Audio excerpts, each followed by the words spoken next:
Actor சமந்தாவோட baby shower video தான் இப்போ social media முழுசும் வந்து வைரல் ஆகிட்டு இருக்கு. சமந்தா ராஜநடி மோருக்கும் கடந்த டிசம்பர் மந்த் வந்து மேரேஜ் ஆயிருந்தது.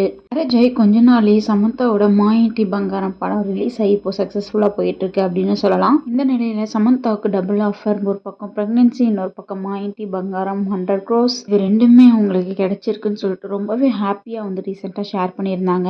அவங்க பிரெக்னெண்டா இருந்தாலுமே அவங்க ஹெல்த்தை பார்த்துக்கணும், ஃபிட்னஸா உடம்பு வச்சுக்கணும் அப்படின்றதுக்காக ஜிம் போயிட்டு தான் இருந்தாங்க. பிரெக்னெண்டா இருந்தாலுமே ஜிம் போகலாம் அப்படின்னு ஒரு கான்செப்டை கொண்டு வந்து எல்லாத்துக்குமே ஒரு இன்ஸ்பிரேஷனா மாறி இருக்காங்கன்னு சொல்லலாம். எல்லாம் இருக்க சமந்தா ராஜநடி மோருக்கு பேபி ஷவர் ஃபங்க்ஷன் நடந்திருக்கு. அது சமந்தாவுக்கு 3rd months முடிஞ்சு 4th month ஸ்டார்ட் ஆகுது. அதனால ஃபர்ஸ்ட் பேபி ஷவர் ஃபங்க்ஷன் நடத்திருக்காங்க. இப்போ 7th monthலயும் 9th monthலயும் ரொம்ப பிரம்மாண்டமா பண்ணி செலிபிரிட்டிஸ்லாம் இன்வைட் பண்ணி ரொம்பவே கிராண்டா செலிப்ரேட் பண்ணுவாங்க அப்படின்ட்டு சோஷியல் மீடியால எல்லாம் பேசப்பட்டு வருது. சமந்தாவுக்கு டிசம்பர் மந்த் பேபி பிறக்கும் அப்படின்னு சொல்லியிருக்காங்க. டிசம்பர் மந்த் எப்பவுமே சமந்தாவுக்கு ஸ்பெஷல் அப்படின்னே சொல்லலாம்.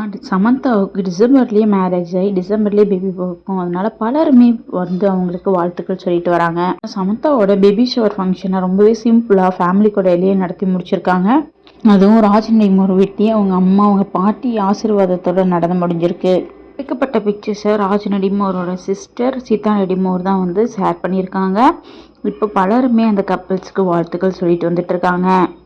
சமந்தா இப்போ மெட்டர்னிட்டி லீவ்ல இருக்கிறதாகவும், மெட்டர்னிட்டி முடிஞ்சதுக்கு அப்புறமா 6 pack வச்சு ஆக்ஷன் மூவில நடிப்பேன் அப்படின்ற மாதிரி சமந்தா சொல்லியிருக்காங்க. அண்ட் மேலும் சமந்தா இப்போ மெட்டர்னிட்டி லீவை என்ஜாய் பண்ற விதமா ரெசார்ட் புக் பண்ணி அங்க இருக்க இயற்கை காட்சிகளை ரசிக்கிற மாதிரியான வீடியோஸ் எல்லாம் ஷேர் பண்ணிட்டு வராங்க.